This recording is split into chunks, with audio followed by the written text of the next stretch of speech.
अस्सलाम वालेकुम। रहमतुल्लाह के क्या बरकात हाल है? अल्हम्दुलिल्लाह كويس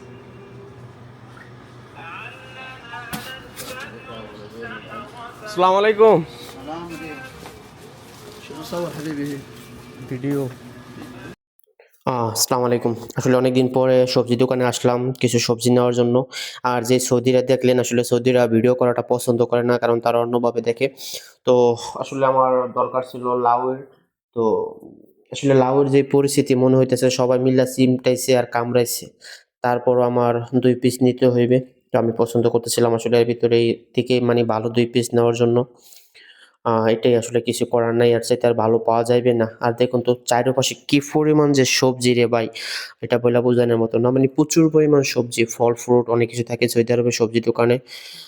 প্রচুর পরিমাণ সবজি থাকে। কারণ সৌদিরা প্রচুর পরিমাণ সবজি খায়। আর লেবু দেখছেন সৌদির মেয়েরা এই সাইডে আছে আপনার অনেক কিছু ক্যাপসিকাম, তারপরে শসা, গাজর, সাথে অনেক কিছু। আর এই সাইড লেবু দেখেন কি পরিমাণ, হ্যাঁ? কার্টন করে রাখছে। আ এটা কার্টন ধইরা সৌদিরা খায়। আর এই সাইডে আছে ফল-ফ্রুট দেখুন কত পরিমাণ, হ্যাঁ? আপেল, কমলা সহ মানে যা আছে সবকিছু পাওয়া যায় সবজি দোকানে। আর ওই সাইডে আছে আম। প্রচুর পরিমাণ। আসলে সৌদি আরবের সবজি দোকানে ঢুকলে না ভাই, মানে একবারে মনটা ভইরা যায়। মনে চায় যে সবই কিইন্যা নেই। আসলে এটা তো আর সম্ভব না।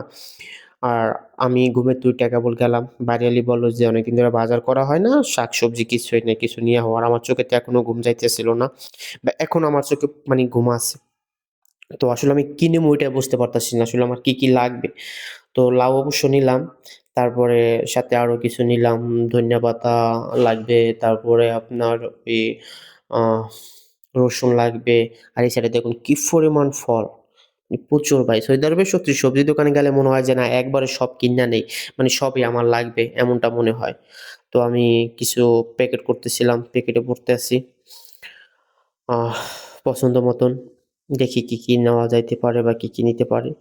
তো আ শাকসবজি কিছুটা লইলাম। তারপরে আমার দরকার ছিল এখন পালং শাক। আমি পালং শাকের মিন যাইতেছি।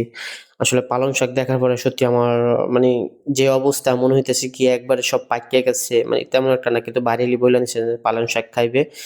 অনেকদিন ধরে শাকসবজি খাওয়া যায় না। আর এই জায়গায় তেমন কিছু পাওয়া যায় না। কারণ না পাওয়ার কারণ হয়েছিল আমি এই জায়গায় আবাসিক অঞ্চলে, সৌদি আরবের আবাসিক অঞ্চলের ভিতরে আছি। আর এই জায়গা তেমন বাঙালি বা আজনবীদের কোনো দোকান নেই। এরা সৌদিদের দোকান। আর সৌদিরা তো বাংলাদেশী শাকসবজি খায় না। কারণ তারা খাইবে তাদের শাকসবজি।